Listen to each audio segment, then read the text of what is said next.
Hey everybody, welcome back. I'm wary. That's a good way to describe it. Let's see what we get here. Regular Lazarus? My heart stopped for a second thinking that was Tainted Lazarus. Not that regular Lazarus true ending is necessarily the easiest task in the world, but it's at least less of... That is... I see the freckles. Okay, that's definitely the right one. It's a little bit easier. It's doable. It's not impossible. We have an Eddie room on the very first floor. Would you look at that? But I'm wary, like the last run, it was 24 hours ago. Actually more. Or actually less, I should say, than 24 hours ago. But it was asleep behind me now in the rearview mirror. That being said... that doesn't mean that there's not still the lingering effects of thinking that I just am guaranteed to win based on the quality of the run that preceded it. Now, maybe I deserve to win just because Cricket's body is like an amazing item to begin with. We got a great Eddie room here. And 2 rooms in, the plan is already crystallized. Okay. Boys, the plan. What are we gonna do? The Magician. We're gonna we're gonna fight the boss. The boss is gonna give us an HP upgrade. We're going to not pick up the HP upgrade, play the Eddie room as much as possible, using the remaining HP on the floor as an engine to continue doing so. If we die, when we come back as other Lazarus, respawn Lazarus, then we pick up the HP upgrade from the boss and perhaps continue business as usual, but, I mean, we're getting so much HP on this floor. Honestly, Cricket's body, low-key, an incredible fire extinguisher. It reminds me, I actually, like, we had a very... this is part of what I would describe married life as for people that are not, you know, in that demographic right now. There has been the... a very famous tweet, infamous maybe, was it postulated that marriage is just asking each other what you want to eat for dinner every night over and over until you die. That's not true. There's a lot of other stuff involved, but that does... it's a common feature. Don't get me wrong. But there's another element, is asking each other what you want to watch on Netflix over and over until you die. So I have to say... Kate was watching some stuff on YouTube. I sat down on the couch. She was like, you can watch whatever you want. I said, and I quote, Poggy. She said, oh, did you want to watch something specifically? Is that why you're excited? And I said, no, I'll probably just scroll through channels for 20 minutes and then settle on the same thing I always watch and then not pay attention to it at all. Interesting. To which she said, oh, actually, I watched this, like, YouTube video about a Korean... okay, that's fine. A Korean horror movie that might be interesting if you want to watch it. So she put it on, and I was, you know, watching through the subtitles and also playing Slay the Spire in the background. It's a little movie by the name of The Call. It's not the John Cusack, Samuel L. Jackson movie. I think we actually want to die here. I think we want to die, come back. This is idiotic. I've made a terrible decision. I forgot that the pajamas is not an HP upgrade, so now all these red hearts are meaningless. That was a terrible decision. Just actually god-awful. Hey, I got lost in the sauce, okay? Anyway, it's if you've ever seen the movie Frequency... I don't know how deep I want to go on this one, man. Please, this is a big one. Thank you! Thank you! We want... Immaculate Conception. Am I really willing to do this? Don't you know I'm Loki? Okay, I don't know, I'm not sure about this necessarily, but the more hearts we get, the faster we can get to some Immaculate Conception. Maybe this wasn't... I mean, we did this in a terrible order.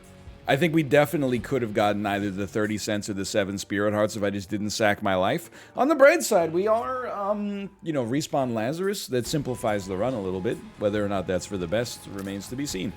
No, it doesn't. It was not for the best, but If you've ever seen the movie Frequency starring Dennis Quaid and Jim Caviezel, similar to that, there is a forgive me because it sounds a little goofy, okay? But there is a cordless phone that transcends the boundaries of space and time.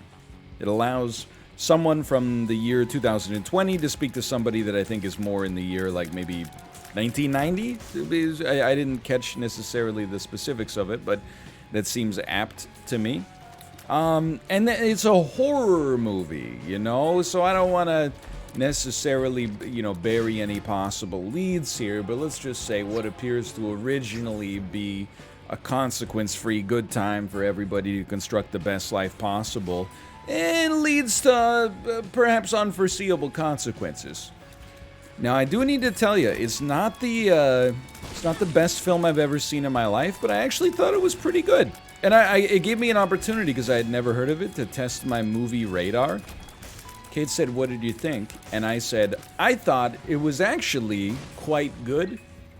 And she said, "Oh, me too." And then afterwards I checked. 100% Rotten Tomatoes with 11 scores, not a statistically significant sample size. 7.1 out of 10 on IMDb. That's pretty good. Look, is it Dark Knight territory? 9.999 out of 10 with 350,000 reviews, all from people of my demographic, including myself? No. But it was a good time. I would encourage you, if you got nothing to do on Netflix and you are interested in something that you would probably, there's irony here, but something you would probably want to watch with your undivided attention because it has subtitles, or maybe you speak Korean fluently, in which case more power to you. But if you're looking for a mindless watch, it's tough because, you know, if you're looking for second monitor entertainment, subtitled stuff is tough to do while still deriving some value from it beyond just mere background noise. That's why, like, you know, sometimes I'll be hanging out on the couch and Kate will be like, "Oh, do you want to, like, put on this, like, Japanese movie in the background?" And I'm like, "We can, but if you start asking me, like, what I think about it, I'm going to be very confused because I'm playing the Nintendo Switch right now, and also, you know, it makes it very difficult to do the classic, like, 2021 movie-going experience where I'm, like, looking at my phone and also, like, mindlessly watching something, and if I miss 10 minutes, then who cares?" But I will say, it was a rare W in the Netflix column for me recently.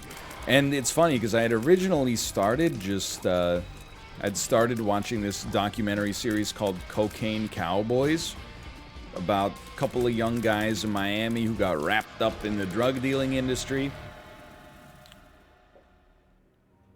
I skip. And you know why I skip? I want to make sure that I could maybe get HP, get the chance for an arcade, make Immaculate Conception work for us. Like, there's an avenue there for leverage. But I realized, like, I just, and you can go back a few years, like, I was watching shows like Drugs Inc. and stuff like that. I was interested in the seedy underworld, maybe, of, you know, illicit narcotic sales, just because, I mean, I don't think you have to defend yourself. They're very popular shows, but, you know, it's a realm in which I have no familiarity whatsoever. And as a result, it was always interesting to me, especially when it's like, you know, hey, these 19-year-old kids, you know, were speaking with Pablo Escobar. And I was like, man, when I was 19, I was, like, nervous to tell a waiter, like, that I wanted a second drink. Like, it's crazy. But I think I just realized, like, I'm just done with the drug content. Like, I just literally don't care anymore. I get that it just is so transparent for me, and maybe this is fine, but, you know, Netflix had, like, a lot of narcotics-related shows, probably Narcos chief amongst them, that hit, like, you know, really high popularity. And then obviously, like, a year and a half ago, 2 years ago, they greenlit, like, some shows about narcotics. You know, they're like, oh, the drug content is hidden huge. Like, they have so many shows about just, like, you know, not even true crime, but just, like, you know, thing you've never heard of that'll blow your mind. They were selling heroin and then they got caught. And you're just like, I'm not gonna say if you've seen one, then you've seen them all. What I will say is that I've seen enough. Give me a little bit more. I know it's a common refrain right now. For me, at least, it's a common refrain of, like, you know, I feel like Netflix has jumped the shark a little bit recently. That's not to say it's not... I never would have expected a secret room to be there, for the record. It's not to say they couldn't bring it back at... Ooh, speaking of which, it's not to say they couldn't bring it back at some point in the future. But lately, I've been finding myself bereft of things to watch on the platform. And I'm so sick of reality cooking shows and, you know, true crime documentaries about drug dealers in Miami, like, or South America. I'm just over it, man. I don't know what I want to watch. That's part of the problem. If Netflix CEO Reed Hastings came down, you know, in a spaceship, because they're doing pretty well these days. I'm not suggesting he's an alien, merely that he can afford spacefaring transportation. I mean, surely he could have put himself on that Blue Origin rocket, right? Reed Hastings, I guess he just... You know what? I admire that he seems to have a limited interest in going to space, and instead is just like, hey, here's 6 too many seasons of Orange is the New Black. There's something to admire in that. Let's peep this curse room. Next floor we get an arcade. We're loving life by all means at that point. I am hating life by all means at this point. Let's, we do have a key. We could get this rune. I mean, Soul of Eve is pretty good. Nice walk, at least. Can we do a moonwalk into it? I don't think so. We could get this Soul of Eve, and it would only cost us a key, because we got golden bombs, but I'm just like... I'm not sure it's worth our last key. It's worth a key. Is it worth our last key? I don't know. Right, that's gonna impact our ability to play this arcade, that's for certain. Yep, nice shot. Can't be too upset about that, I suppose. Should have allowed both of the hearts to get accepted here. Well, that is pain. That's painful. But you know what? You take the good, you take the bad, you take what's left, and then you got the facts of life. Another golden bomb! Look at that, hey! What I was gonna say is, if Reed Hastings himself came down and was like, what do you want to see on Netflix? You're always complaining you want to see more stuff on Netflix? Like, what are you looking for? I don't know if I got an answer, man. I'm trying to think, but... Thank you so much. I never had to think about it before, you know? I kind of miss the... I mean, maybe there's a little option paralysis, don't get me wrong, but I kind of miss the Netflix of, like, you know, 2012. I remember when I came to live with Kate and she had Netflix, it, like, blew my mind. No, it seems very quaint now, but, like, 10 years ago, not everyone had Netflix. It wasn't considered, like, a prerequisite for your home entertainment system. I remember, like, she had Netflix, and I was like, Poggy, my words. Probably not exactly back then, because I didn't know what Poggy even meant. But I was like, oh my god, I can watch World War II in color, the documentary series that goes over, you know, war correspondent footage from the Second World War. And I like, while I did the dishes, I looked forward to doing the dishes, because I was like, oh my god, I get to watch Netflix.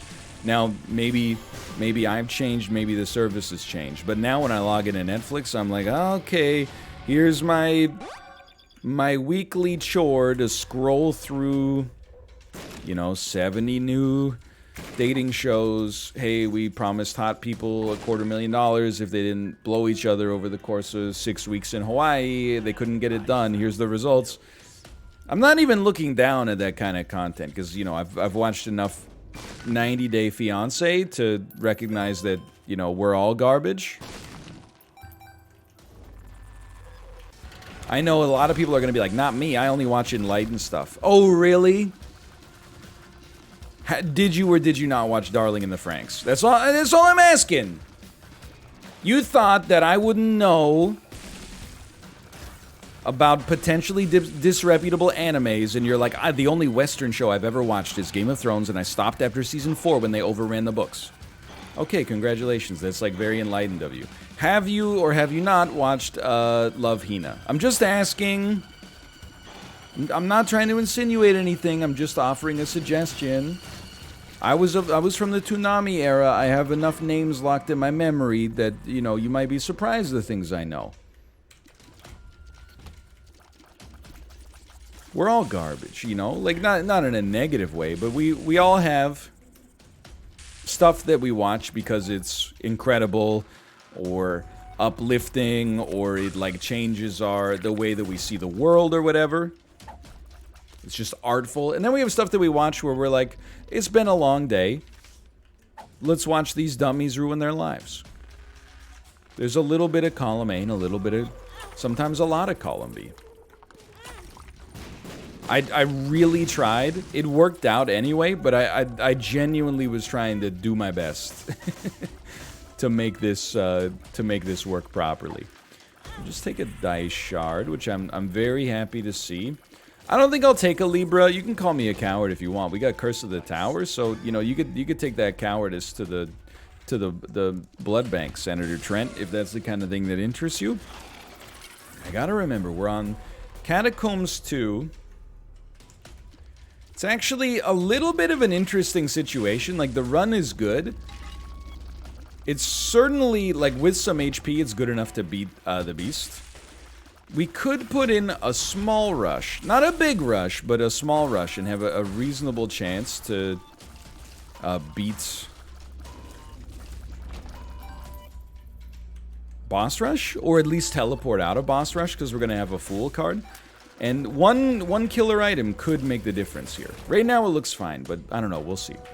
Anyway, I do always laugh because, like, it's the ultimate own, right? Like, when I tell people I watch 90 Day Fiancé, people are like, you know, my own viewers will be like, why are you watching that garbage? And I'll be like, well, who's more garbage? The person watching garbage or the person who's watching the person who watches garbage? Like, I'm eating the 90 Day... Well, this is like a year ago. I'm eating the 90 Day Fiancé, digesting it, crapping it out. And then you're like, this tastes bad. Well, you know, who's watching the real trash TV? At least, you know, 90 Day itself was a secondary or a primary source. I'm a secondary source to begin with. Thanks for the support, by the way. But either way, I'm just saying, you know, when people get very uppity about other people's, like, media choices, and I've been there, but I do just kind of laugh. You know, when you're a young adult especially, or, you know, maybe it's different as well in the, you know, the COVID era where so much interaction takes place remotely or online. It's very easy to get tricked into thinking that, like, the media you watch is your personality, or, you know, particularly, like, the music that you listen to is like, oh, you know, this is who I am. What's your personality? What do you like to do? I like to listen to music. I like to watch The Sopranos. I like to, you know, the Gabagool and so on and so forth. You might say, NL, what if somebody asked you about your personality? I don't know. Here's the thing. I'm going to flip the script on you, which is not a fair question. I don't really know what my personality is, but I also, like, you know, feel like, what would I be trying to get across with the question? You know, when I was answering it, what would I be trying to get across? And I don't know, I think my answer would be like, don't talk to me. Like, wait, oh, you're the arbiter of great personalities? Like, what's your personality? It's kind of a serious question, you know, like, why don't you just, don't worry, we don't have to hang out. You can just, you know, go, why don't you just go hang out with people who meet your requirements for having a cool personality? I'll be over here, like, enjoying my own company, and, you know, we can, like, meet up never. How does that sound? Sorry, we're getting a little too... Wait, he's going off, man. Why is he going off so much? You know what it is? I think it's because I've been eating out of the well, not out of, but I've been cooking in the cast iron skillet that we bought. The iron's entering the bloodstream. I'm, like, more oxygenated than I've ever been in my life. What am I doing, by the way? Just being the smartest man in the world. Let me out! Let me out! It's still okay. So I was just... Basically, I don't even care what we get out of the blood bank now. I'm just trying to lose some red hearts so that we can make Cain being Conception work. It's a weird situation, don't get me wrong, but Curse of the Tower totally screwed it up. I know I said Cain being Conception, sorry, so we can make... Immaculate Conception work. I placed it at the door so that we could not blow up the... Well, so that we could leave quickly and spawn less bombs via Curse of the Tower. I'm not expecting... I mean, this is awesome. I'm not expecting amazing payouts from Immaculate Conception, but, you know, it's sad to think about what we could have had if we just didn't... Please. If we didn't get Curse of the Tower. But, you know, you see a question mark in a curse room, you take it. You take it. Please, I've given you too much money. Thank you. Honestly, it's worth it. I would love to get Tractor Beam as well, but... Even 40 cents or whatever we paid, like, it's an overpay, and simultaneously, it's still worth it. You know, if you're dying of asphyxiation, how much is oxygen worth? Are you gonna be like, I wouldn't pay my life savings for oxygen? Okay, well then perish. We made the decision we had to make in that situation. Every little statistical improvement makes a big difference here. Where is the secret room? Nobody knows? I'm using bombs as if I have golden bombs. That's okay. Couldn't be there. You know what? It could be... No. Could be... No. Could be... Could be... Could be... Could be here? Could be here? Wow. Hey, it's a good time to point out it is a Sunday. It's the Lord's Day. I'm feeling good. In spite of that inefficiency there, I'm not feeling bad. You know what I realized as well? We went out for brunch this morning at like, oh, thank you so much. Literally like 10:15 a.m. What I realized is that Sunday mornings is really like the domain of the new parents. The elderly, well, it depends on the time of the day. The elderly seem to have like a monopoly on, I would say, around like 6 a.m. to 8:30 a.m. That's when you see people decked out. They're, you know, going for, all right, I forgot that you're gonna just blow up. Cool, very, very cool. Curse of the Tower, pretty sick item. Has a big impact in the positive in a lot of circumstances. Not that I'm bitter or whatever. Don't forget the Fool card on this floor. There it is right there. Would you look at that? And then the hungover millennials and zoomers, of which I've recently exited the demographic, maybe within the past decade.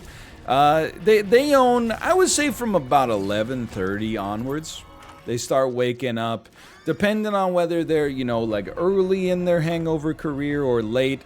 Sometimes they'll wake up at, you know, 9:45 a.m. and just start laughing about the exploits from the night before. If you get a little closer to my age, I think you start sleeping in a little bit later, and then you just wake up with a weird sense of, like, anxiety.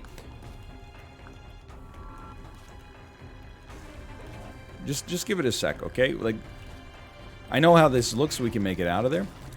Then they start coming to brunch with their half-empty Gatorade bottles and their sunglasses indoors. But between about 8:30 a.m. and 11 a.m., you go eat brunch somewhere, it's strollers as far as the eye can see. And I'm not mad. Like, I'm, you know, how could I be a parent and, you know, go out to eat on the patio, but be like, oh, I wish there weren't so many babies here. I'm actually just stoked. Like, you know, what are you worried about when you go out to eat, or really just in general in a public situation with an infant? You're worried about the idea that other people will be annoyed by the child. Because, you know, the world that we live in, it's okay to be like a 55-year-old lady who goes, woo, and sings along to Journey's Don't Stop Believing, you know, every time it comes up on the playlist in public, no big deal. But if you're a baby and you go, Magooby, people are like, does anybody else think that there should be a restaurant that's for babies only? This is getting ridiculous. Anyway, we make, for whatever reason, in my opinion, I have a bias, don't get me wrong, because I'm, you know, the demographic right now, but We make more excuses for the behaviors of adults than we do for the behaviors of children, which is funny. Like, whenever a kid misbehaves in public, people are like, the parent should be in prison for life, maybe. Whenever an adult misbehaves in public, they're like, you don't know what kind of day she had. She might be having the worst day of her life. What's the kid's excuse? Oh, their brain is not fully developed yet. They have way less experience and responsibility for their own behaviors and emotions. But you know that adult has been through it, man. She got cut off in traffic today before she showed up here. Cut her some slack. Okay. We teleport out. Doesn't matter what we take. I don't know. Where did that spirit heart come from? Oh, the relic. Okay, that makes sense. Makes a lot of sense, actually. That must be our Immaculate Conception payout. I didn't know the relic was like a familiar. I thought it was just like, you know, I thought it was an inanimate object, maybe? Why am I here again? Let's just leave. So I'm for it. This is a great opportunity to get a little brunch early in the morning.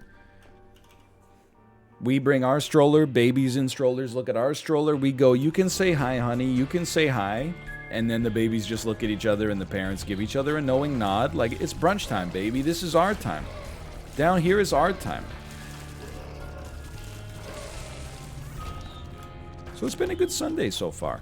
Plus, apparently I can't lose in Slay the Spires, so... got very, very little to complain about. I can fly. We do not need to blow this stuff up. Okay. So it's time to start thinking about how we win, and maybe more importantly, how we lose this run.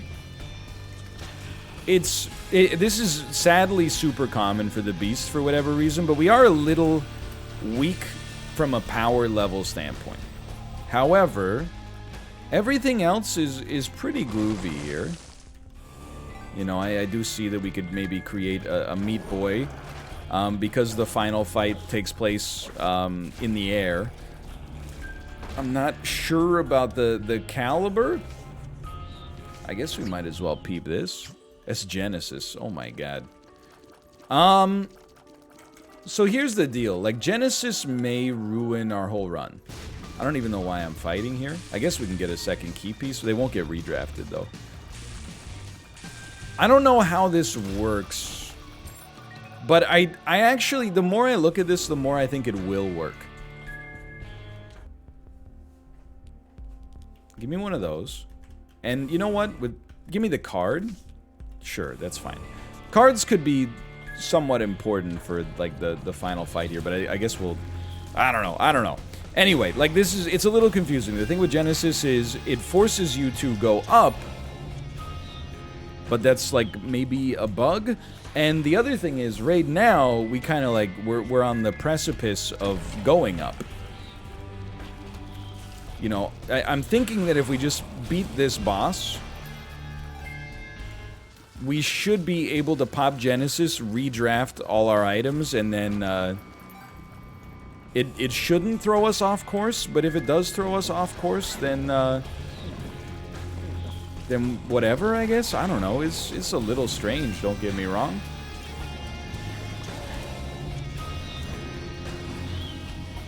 Whoop whoop. Either the police are outside or the gathering of the Juggalos is in town. I'm not sure. Okay, we'll take this item. Jacob's Ladder. Bang, bang, Jacob's silver ladder. Showed up on my run. Doot, doot, doot, doot. Bang, bang, Jacob's silver ladder. It sure is a lot of fun. Doot, doot, doot, doot, doot, doot, doot. Sorry. Moving on. I actually thought I had hit a dead end on the left, and I was worried that my run broke, and we had a map that had nothing on it. Or no way out, I should say. But yeah, I mean, that was pretty much like my whole weekend was getting brunch today. Not in a negative way. Yeah, pick it up, and then we'll see how this goes. This may or may not work. I don't know. Just get over it. You guys program this edge case in here? I didn't mean to get that. I honestly didn't pick up that my speed is so low, which is not really that low, but it's, you know, just not as high as it was 3 seconds ago. Sure. Give me the trinket for now. We're also regular Lazarus again. We may want to end our lives if we get some HP and then come back. Out of these, we'll take Mr. Mega. Out of these... Okay, like, it's... You know what? I actually think we're probably happy just building HP off of the HP we've already got. SMB Superfan.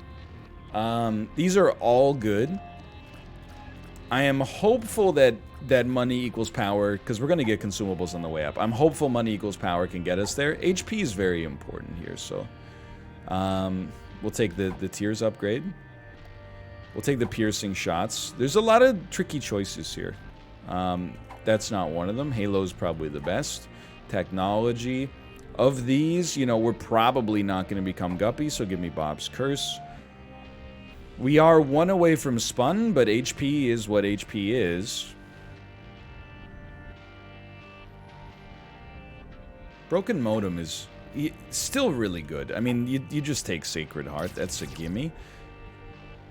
I'm going to take Jesus Juice. I know it might not seem that advantageous, but I kind of disagree. I think considering what we're building towards... Oh my god.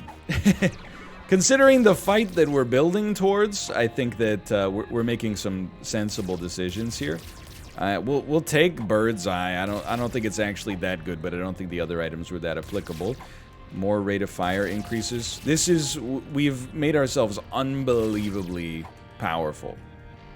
Now, are we still moving? So, let's just call it right here. Smartest move I've ever made in this game. It's funny that this run is going to be bookended by, like, the absolutely idiotic, like, indefensible Eddie Room play at the second floor, or first floor. We should drop this trinket, by the way. Unless, and you know what, we could get red hearts. If we don't get red hearts by the end of this floor, though, we should probably scrap it. Bookended by the Eddie Room play that was just indefensible. And then also, you know, a pretty shrewd move for Genesis, I gotta say. Not just picking good items, but also potentially avoiding a game-breaking bug. Can I also... I'm willing to admit my deepest, darkest secret to you right now, okay? And this is privileged information, so be careful with it. Do with it what you will, but be careful with it. Maybe the reason that I didn't play so hot on the Eddie Room is because at that 10:30 a.m. brunch, I'm willing to admit I did have an alcoholic beverage. When I ordered it, despite being, you know, in my early 30s, I almost took on like a little bit of a mischievous grin. I said, and we all know the name of the beer is funny here, okay? That's not the bit. We've been down this road before. I encourage you to reference the earlier literature in order to, you know, understand how we responded to this the first time. We all laughed about it together. But I said, could I get a fat tug, or is it too early for that? He didn't even crack a smile, which was a little insulting to me. But I gotta tell you, a 10 a.m., well, technically, like, I guess 10:30, but a 10 a.m. beer hits differently. Like, by the time I took, like, 3 sips, my brain was like, whoa, buddy, what the heck? It's now 12:22, so, you know, we're on the other side of the mountain on that one, but it definitely in the morning, it just hits a little different. It's enough to make you forget the 3,000 hours you spent on Eddie Rooms in your life hither to that point. But we got there. Look at this. The Bonehard Trinket is actually, like, proving to be kind of amazing. I'm actually exploring, and, you know, the obvious reason I'm doing that is money equals power, but... Ooh, not today. We do want to go back for those bombs. Our actual, like, just damage stat itself is really good, too. I kind of feel for Bird's Eye, because I think it's one of those items that, you know, people look at and they go, oh, it's not Ghost Pepper. But that doesn't mean it's bad, it just means that it's worse than Ghost Pepper. Which is not an indictment in and of itself. You know, Ghost Pepper, with luck, is one of the best items you could ever ask for in this entire game. I'm just wondering at this point. Wait a minute, I've skipped some item rooms that have, like, genuine items in them, right?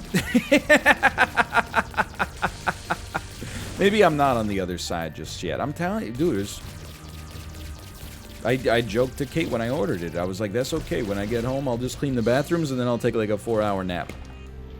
Ah, but alas, there's no rest for the streaking in Isaac.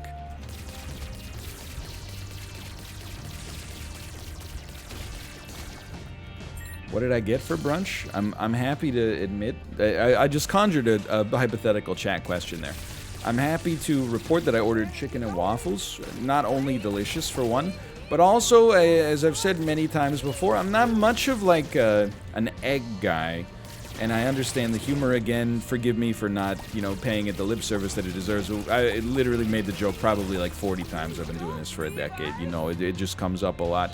I'm not much of an egg guy personally, so I picked like the only brunch that was not egg driven, and then it still came out with a poached egg on top of it. But I'm also not one of those people that's like, my food touched a food that I'm not, you know, that high on. Could you please, like, you know, pretend to make me a new one, but actually just go to the back and scrape the egg onto somebody else's plate? But it was delicious for sure. Also potentially contributing to the nap desire, but we'll be able to nap in no time here because we're on our way up already. Crack it open. That's extremely nice. What if this was the run where we actually got Mom's knife? I don't know, man. I would be happy to have finally seen it. I thought that was a knife for a second. Well, it really is a knife if you consider that a lock is a piece of bread and then the key is the butter. The way that a knife butters. So, honey, play me close like butter plays toast from the Mississippi down to the East Coast. Okay, cool. Aim hack. I'm really happy, actually, we got, Just focus. I'm really happy we got the golden hearts. Like, that's just, a nice little value add for us that when we get hit, we'll be like, oh no, but then we'll also be like, oh, at least we got some damage out of it. Bird's Eye carrying way more than its weight right now. I mean, this is going to be pretty close to an automatic victory, which feels very nice for me. I feel like we've had a lot of beast runs lately, but also just like in general that were, you know, they threatened to undermine the enjoyment you could get out of the beast fight to begin with because they were so long and, dare I suggest, tedious as well. This one seems a little bit more like, you know, we've done our part. Let's try to get those fires a little bit closer next time, please. Thank God. You know what? It's working.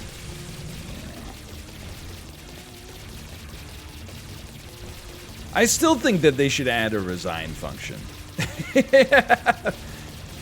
I think the AI should recognize when they've lost with a like 95% chance of probability and be like, you have won this round, would you like to continue? At which point I guess I would be forced to say yes anyway, just for, you know, content's sake, but imagine.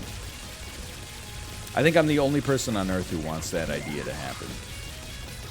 I'm still, like, I slept on it, and I gotta tell you, I'm still enamored with the idea of adding Ascension to Isaac. The way that, like, progressive difficulty works in Slay the Spire. I think there's so many design spaces you could use, especially in Repentance, to work on that. Like, harder bosses is a gimme. You could, you know, as you got up there in Ascensions, you could cull some of the easier bosses and overweight the hard ones. You could always, you know, toggle boss HP higher or boss damage to double, like, you could make double damage bosses. But also, as a result of Repentance, you know, every item has been sorted into a bucket based on its perceived utility. You know, when you got up to the super high Ascensions, you could be like, you know, like, you get less, not none, because that would be just a serious drag, but, you know, you get into situations where, like, hey, more tier 0 and tier 1 items show up, for example. Could be interesting. Would it make the game more fun? No, I actually think it would be substantially less fun. But like, it's the same with Slay the Spire. Like, maybe you do it, you know, if you're Jorbs or your life coach or whatever, you do A20 streaks because you just, you know, that's the only thing that could even make you feel something at this point because you're so big-brained. Like, it's the only way you get your heart rate up. But for the average person, you kind of like knock out A20, and then you're like, okay, now that I've done that, let's get back to the fun stuff. I think I'm not saying I want to make it an Isaac, because that's a big commitment. But it is kind of an interesting to think about, like, you know, I think that the scaffolding exists to make, like, a progressively more difficult version of Isaac that still feels somewhat fair, like, instead of being, like, you know, just completely busted, like you can never take an item room. Instead of that, which I find very unsatisfying, you know, it could be like, hey, you know, item rooms are substantially less likely to pay out with like tier 4 quality items, but it can still happen. So when you get that tier 4 item on a run, you're like, oh man, I really gotta let this one go. Like, I gotta let this one run.